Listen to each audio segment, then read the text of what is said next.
Ya, bismillahirrahmanirrahim. Alhamdulillah. Kalian yang kita buka buku yang rendah. Itu dia tentang berapa ini? Jadi pada pagi hari ini kita akan bahas sedikit tentang syariat dan agama dalam syariat dan agama. Secara bahasa, syariat adalah berasal dari bahasa Arab syara'ah yang artinya jalan. Secara biasa berarti jalan yang menuju jalan di atas kebenaran yang menuju sumber air. Terus kalau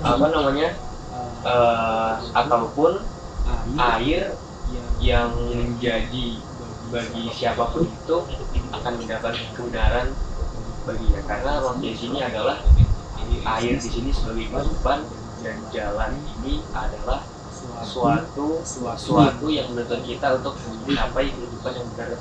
Jadi mestinya kenapa kok orang Arab itu mengartikan ini syara'ah karena nabu ulama syir'ah sebagai mauri bukan air mengalir.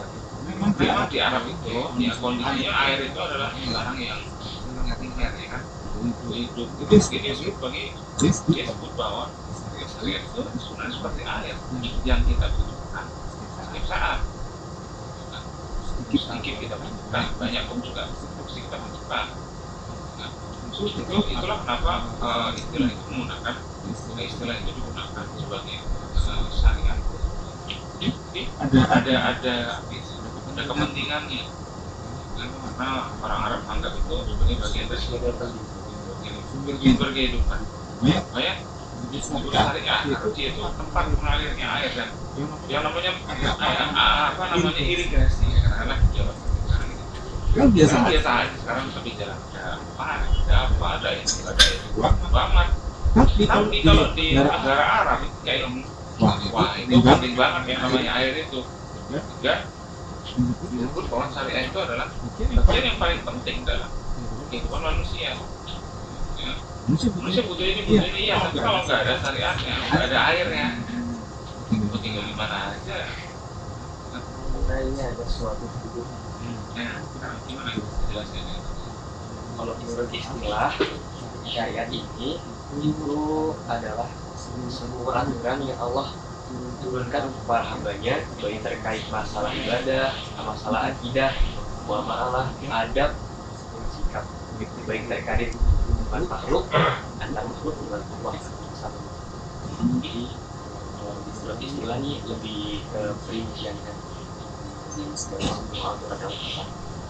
Terus sementara agama secara bahasa berasal dari bahasa Sanskerta, yaitu a yang artinya tidak dan gama yang artinya tidak rusak.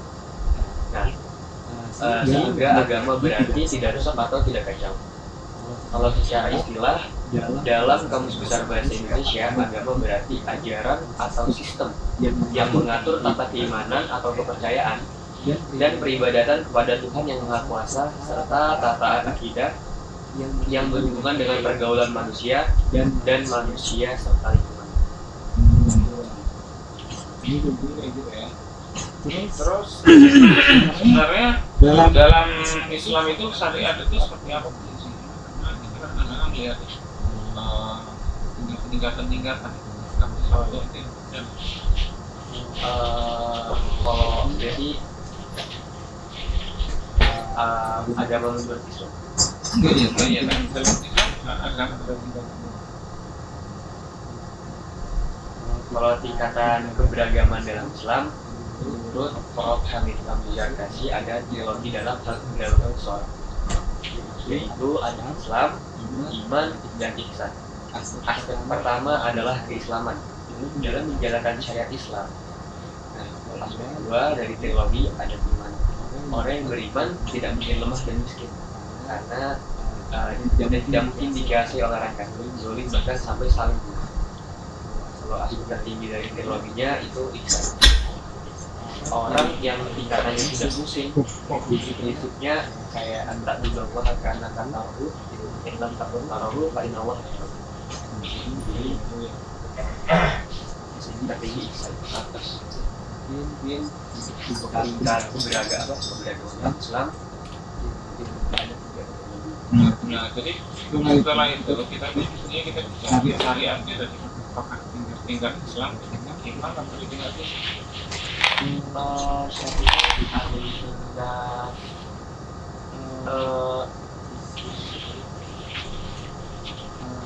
iman.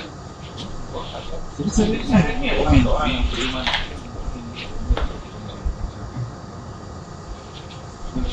Orang yang menjalankan syariat berarti dia menjalankan sesuai agamanya dan ini mencapai kebenaran. Sekarang gini, yang ente sebut sebagai syariat itu contohnya seperti apa?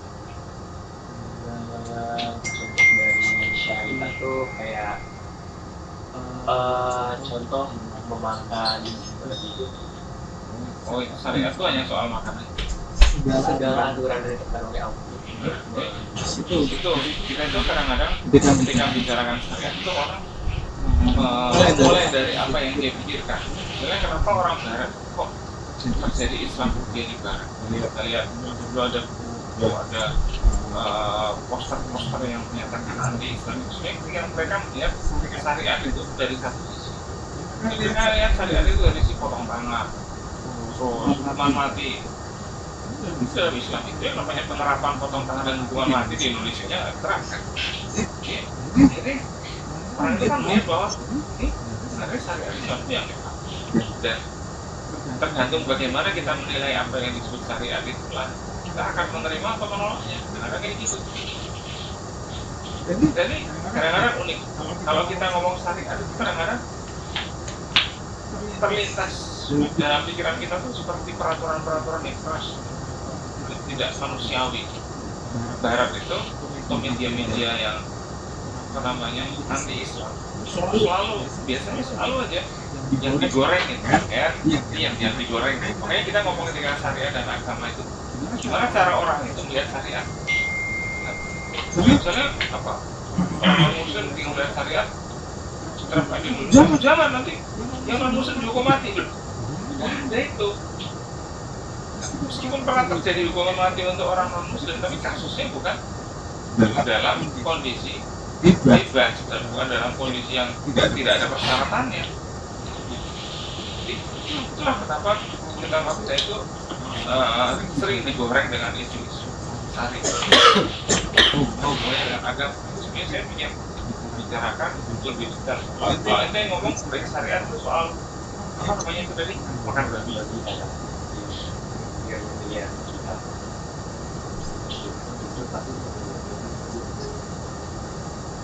Itu kan dalam itu ada kaidah yang unik lah. Kalau kita nggak tahu itu babi atau bukan, terus kita udah makan, terus gimana?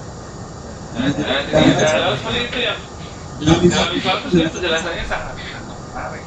Kenapa? Karena kita harus sepakat dulu bahwa syariat itu adalah semua yang diturunkan oleh Allah kepada manusia. Ini bukan berarti nanti lantas manusia lantas syariat itu diterapkan secara tanpa aturan atau tanpa standar tertentu. B manusia yang menjadi dasar penerapan syariat. Bukan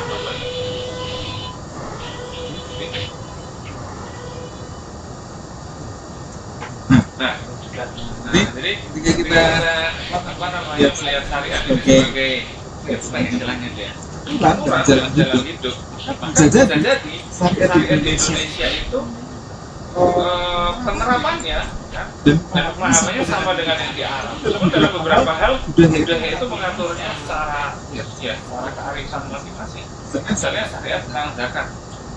Di Indonesia zakatnya pakai makanan pokok, gitu Pak. Beras. Terus juga sih yang lain, gitu kan. Nah, beda dengan di Arab Saudi yang memang syariat zakatnya itu ya tetap zakat syariatnya. Di makanan yang dizakati kan belum. Jadi tetap syariat Islam itu mengakomodir budaya dalam pelaksanaan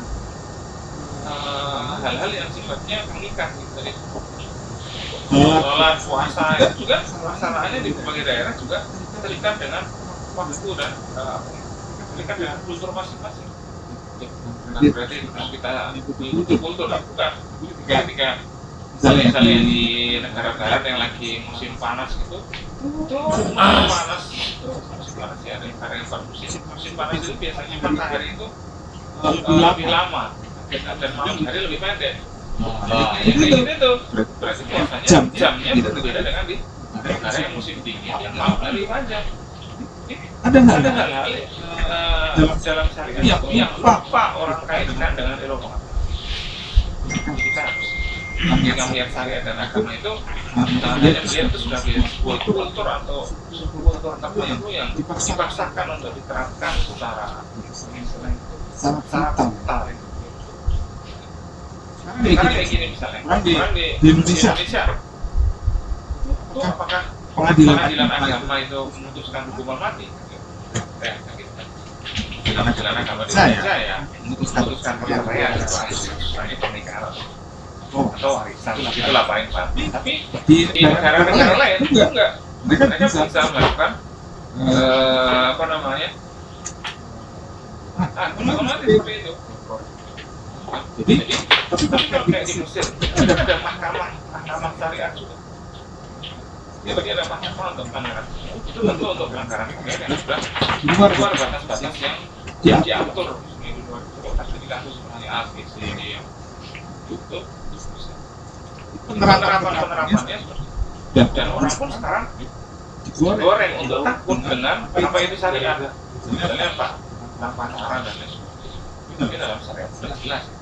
Kan orang yang goreng itu kalau misalnya seperti kayak gitu mereka tanpa didasari iya dan hanya berdasari jadi sekarang pun ya kalau sekarang di orang-orang yang barat yang elit dan begitu tidak mereka mengetahukan komitmen tentang pacaran bisa bikin kondisi yang ideal orang-orang di barat jadi sebenarnya jadi kita itu kadang-kadang ketika membicarakan sesuatu ada penyempitan karena kita tidak paham dengan konteks atau perkara yang bisa. Nah, itu misalnya kita bicarakan pondok, apa yang tanpa dalam pikiran orang? Kadang-kadang itu ada kasus transit.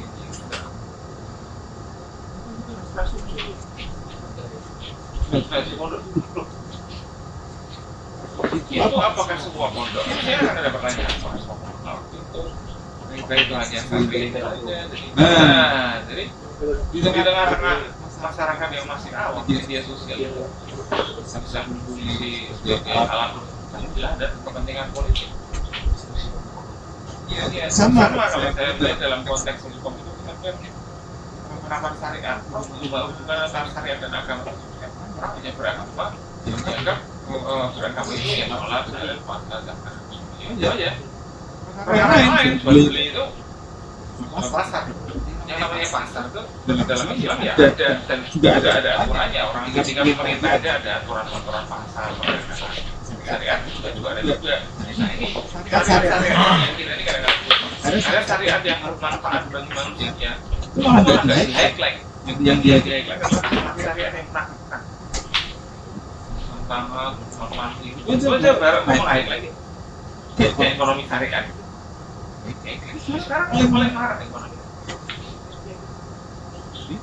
Orang sekarang mulai menantang ya. Jadi banyak orang-orang yang mulai mengkritisi sistem dalam bahasa Arab internet dalam bahasa Inggris itu interest usually.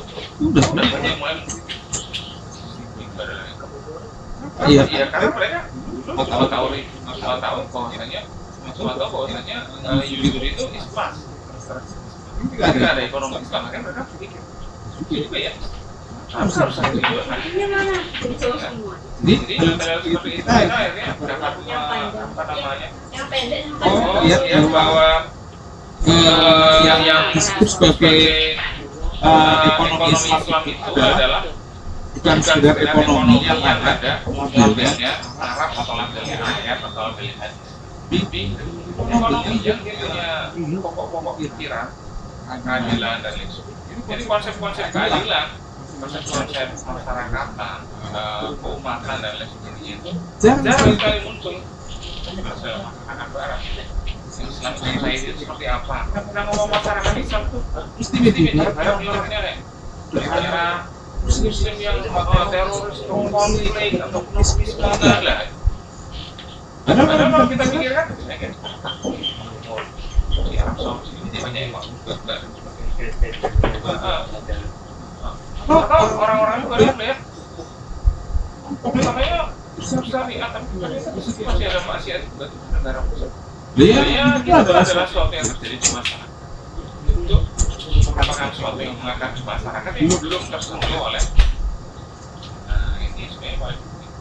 Saya mau bertanya misalnya, apakah di zaman Nabi itu juga ada orang kafir sama sekali? Ada orang banyak juga orang yang kafir. Bahkan Al-Quran itu diturunkan dengan orang-orang yang kafir. Ya, bukan bodoh juga orang kafir yang pintar juga akhirnya mereka nyadar itu di Al-Quran. Kayak gitu. Jadi memang Al-Quran itu adalah suatu kebenaran yang kalau dia datang, itu yang lain jadi bebar kebatilan. Makanya kita mempertahankan Islam sekarang dengan santai seperti ini aja tuh. Apa namanya? Kulja al-haqqu wa zahaqal batil. Kalau sudah kebenaran sudah datang, yang namanya kebatilan kayak tadi itu sudah pergi sendiri. Kegelapan itu kalau tidak datang, gelap.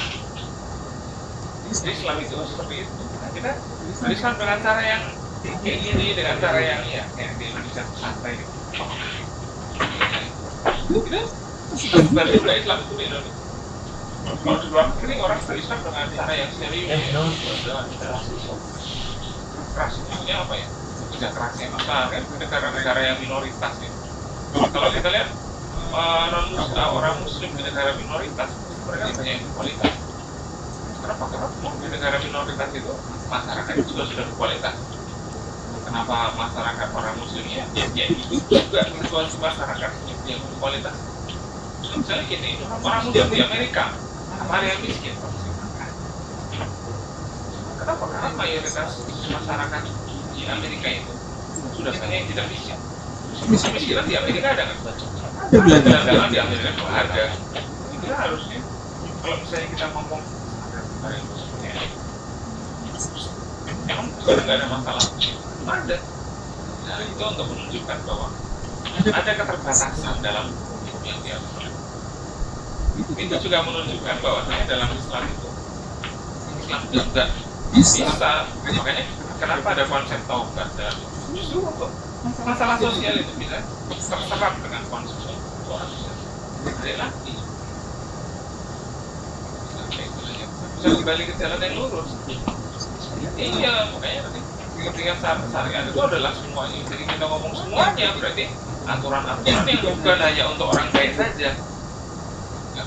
Untuk orang yang nggak baik pun tetap ada aturannya dan mereka diharapkan untuk tetap diberi kesempatan untuk bisa menjadi orang yang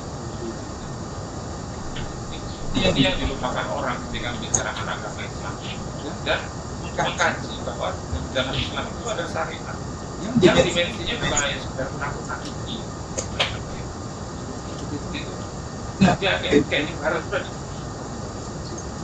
jadi seolah-olah menghilangkan atau menggunakan aspek kemanusiaan dalam tujuan-tujuan saya sebaliknya. Apa kok ada komitmen dalam jual beli anak, ada peran dalam hubungan antara laki-laki dan perempuan, ya kan? Ada larangan zina dan lain sebagainya. Itu adalah bagian dari aturan-aturan yang semestinya manusia yang Tuhan itu. Terlepas dari nanti akan ada penyimpangan dan lain sebagainya, penyimpangan itu bukan kemudian syariat. Dan juga pula penyimpangan itu memang keinginan manusia, jadi ada godaan juga. Kenapa ada konsep apa namanya ma'al-hamaha fujuraha wa taqwa? Kenapa kok ada konsep manusia itu bisa terilhami oleh oleh hawa nafsu? Ya, karena ketika itu Kenapa dalam Al-Quran itu perintahnya agak unik ketika ngomong zina itu. La taqrabuz zina. Jangan dekatin. Kenapa ketika ente itu mendekatin zina? Nanti hawa nafsu ente akan tersulut dan nanti akan pasti akan ikut situ. Saya ngedekatin itu memang sih dia enggak ngomong apa namanya? Dia enggak ngomong mendekati sesuatu yang akan ke situ itu bisa berbahaya. Jadi soalnya memperingati sama kayak peringatan ketika jangan berenang di pantai. Ya meskipun kalau orang berenang di pantai masih selamat dia. Tapi kalau pas nggak selamat saya ngomong sekarang. Pengaturannya yang salah atau orang yang salah? Nah, kayak gitu kan? Udah ada peringatan. Nah, jadi peringatan itu memang penting bagaimanapun bentuknya. Jadi manusia ada kebutuhan akan peringatan kan? Ini bagian-bagian yang kita lupakan sebenarnya. Dalam kehidupan sehari-hari peringatan itu selalu ada. Di bandara misalnya. Ada peringatan nggak? Pesawat ini akan nggak ada. Padahal emangnya siapa yang naik pesawat itu? Sekian orang aja kan. Tapi kenapa yang diperingatin semuanya? Ya karena peringatan itu untuk apa namanya? Untuk orang tertentu sebenarnya bisa untuk semuanya agar orang itu pesawat apa ini? Berarti pesawat ini berangkat apa apa. Jadi orang yang meski nggak naik pesawat itu, tapi dia tahu pesawat ini akan berangkat pesawat ini juga mengambil manfaat. Jadi makanya dalam Al-Quran itu ada kirfa'inna dzikra tanfa'ul yang peringatan itu tetap bagus. Ada tanbih kayak gitu tetap tinggal bagaimana cara menyampaikan peringatannya. Apakah emosional, apakah rasional, apakah apa yang namanya itu dengan cara yang manusiawi. Kalau di bandara orang menyampaikan peringatan sambil marah-marah malah bukan. Di bandara itu menyampaikan peringatannya sebaik mungkin. Bahkan gini ya, kita harus lihat bagaimana cara melakukan menyampaikan peringatan. Ini menarik. Contohnya gini, kalau misalnya kita ngomong kalau di kereta itu, kereta api misalnya malam, itu kan penumpang bakal rawan tertidur, jika akan sampai di tujuan. Nah, sekarang gimana caranya? Tugas di kereta tuh ngingetin orang biar nggak tembus. Kayak mic, ada micnya ya. Nah, terus yang lain, emang kalau tidur emang di mic tidak. Dan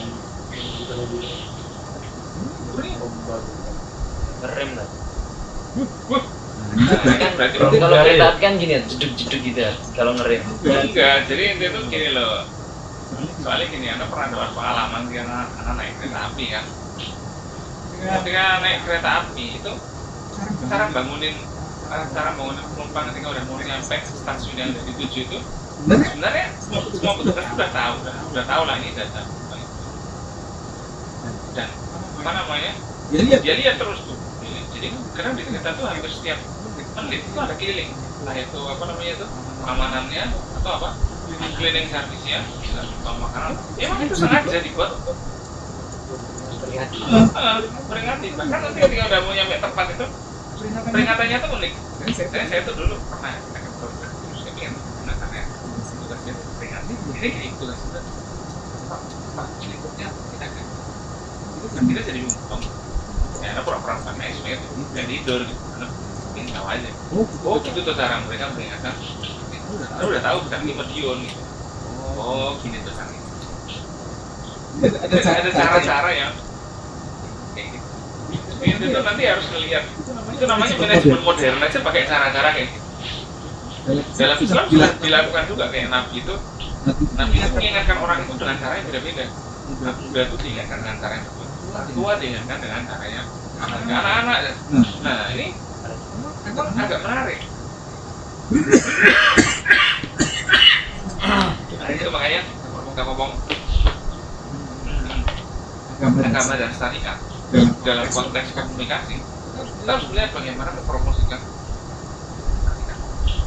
bukan mempromosikan itu terus tidak bisa, bukan bagaimana mensiarkan susah ya, kayak apa sih cara mensiarkan Islam kayak apa ya? Kalau kita high claim masyarakat muslimnya macam kayak gini, kayak gitu, yang bingung kan ada Kalau kita highlight bahwa masyarakat muslim itu macam-macam bentuknya, ada yang sudah bisa nyampe pada tujuan masing-masing, sudah bisa mengarahkan dia sendiri lewat syariat itu. Tapi ada juga yang mungkin belum nyampe. Kita lihat misalnya di Indonesia nih, saya kita katakan sekarang begini ya, artis cewek ya, muslim gitu, pada pakai jilbab nggak? Enggak, misalnya kita katakan banyak yang enggak, mayoritas enggak, sudah berkawalan. Ternyata di waktu yang kemudian itu mereka itu pakai juga. Kalau saya boleh bilang, itu seperti orang yang masih belum nyampe ke stasiun tujuan. Jadi kadang-kadang kita bisa biarin, kadang-kadang kita bisa, soalnya gini, memperingatkannya itu tantangan tersendiri. Tentu ingatin, jangan-jangan dia masih punya tujuan lain yang memang belum terpenuhi kebutuhannya. Orang yang pribadi juga punya dua kali. Kan bukan berarti kita harus peringati sekarang, soalnya dalam sistem hukum modern sekarang kita hampir nggak ada kaitannya dengan orang lain. Kalau kepedulian sosial itu meskipun ada, tapi itu hal-hal yang sifatnya gitu kan, memperingatkan kayak gitu kadang-kadang melanggar pasti dan lain sebagainya. Itu adalah ke apa ya, lingkungan ibadah kadang-kadang kayak gitu. Kita mengingatkan orang nanti melanggar pasti. Kalau nggak diingatkan nanti terjadi kerugian. Perusahaan salah. Orang memikirkan cara berkomunikasi. Sering ingat. Bagaimana cara menyampaikan soal? Ya. Begitu. Makanya gini, kalau ente mau cari itu di luar negeri itu yang namanya iklan tentang layanan sosial, buat iklan yang bagus banget. Ya kan? Ini iklan misalnya tentang negeri, tentang bahkan agak unik kita cari iklan Thailand tentang asuransi. Cari aja, iklan unik. Jadi seorang kita tahu lah mahasiswa atau apa gitu. Dia lagi makan gitu ada anjing, daging gitu. Begitu dagingnya anjing. Terus ada nenek-nenek bantuan itu bantu. Ada orang pengemis butuh bantuan uang untuk bikin dia kasih. Lama-lama dia lakukan itu terus. Ketika dia melihat, ketika dia apa namanya, dia dengan anjing itu kan ngikutin dia. Ketika dia ketemu pengemis tadi, ternyata anaknya udah bisa sekolah. Pernah lihat ya iklan? Itu sebenarnya iklan apa? Iklan asuransi ternyata ya. Jadi cara dia motivasi. Iya, jadi itu sebenarnya yang paling penting itu di sini media sosial, kekuatan dari media untuk menyampaikan pesan, walaupun nggak ngomong. Makanya dalam hadis Nabi itu juga ada yang namanya sunnatun Nabi an syai'in. Nabi dia mendiamkan sesuatu itu juga bagian dari syariat. Nabi dia berarti nggak apa-apa. Nah, jadi orang-orang Arab pada masa itu tuh sudah pada cerdas. Kemudian Nabi itu ngomong apa, bagaimana ngomongnya, ya kan, ngingetin apa, gimana ngingetinnya, terus sama. Ini bagian yang paling penting ini yang kita melihat agama dan syariat. Gimana cara kita mensiarkan masyarakat? Itu kayak gitu. Karena orang ngomong syariat udah banyak, orang ngomong isinya fikih dan lain sebagainya udah banyak, tapi gimana cara menyampaikan pesan-pesan tentang syariat itu?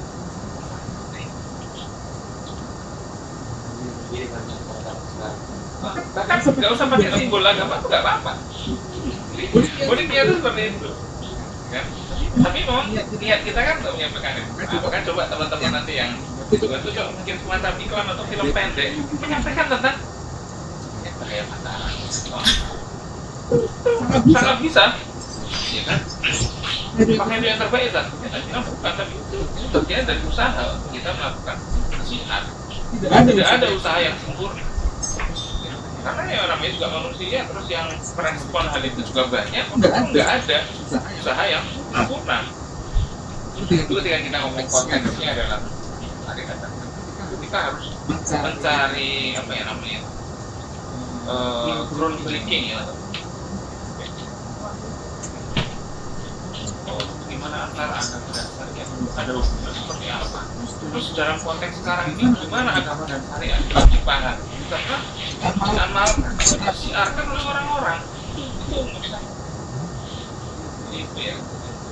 itu pengertian agama itu penting, tapi dalam konteks kita sebagai orang komunikasi untuk meng-highlight hal-hal kecil tentang syariat anak itu tidak penting. Ya, jadi itu harus cari ya tingkatan agama, tingkatan syariat dan lain sebagainya. Coba nanti digali lagi untuk bahan puas nanti itu nanti ditambahkan lagi ya di referensinya bagaimana orang daerah sekarang itu nanti dikembangkan lagi maksudnya untuk jadikan subjek ketiga. Jadi kita teman-teman sekalian kita sudah ngobrol-ngobrol dengan teman-teman yang ada hari ini. Nanti kita ketemu lagi di podcast selanjutnya tentang Muslim Islam khususnya. Assalamualaikum. Waalaikumsalam.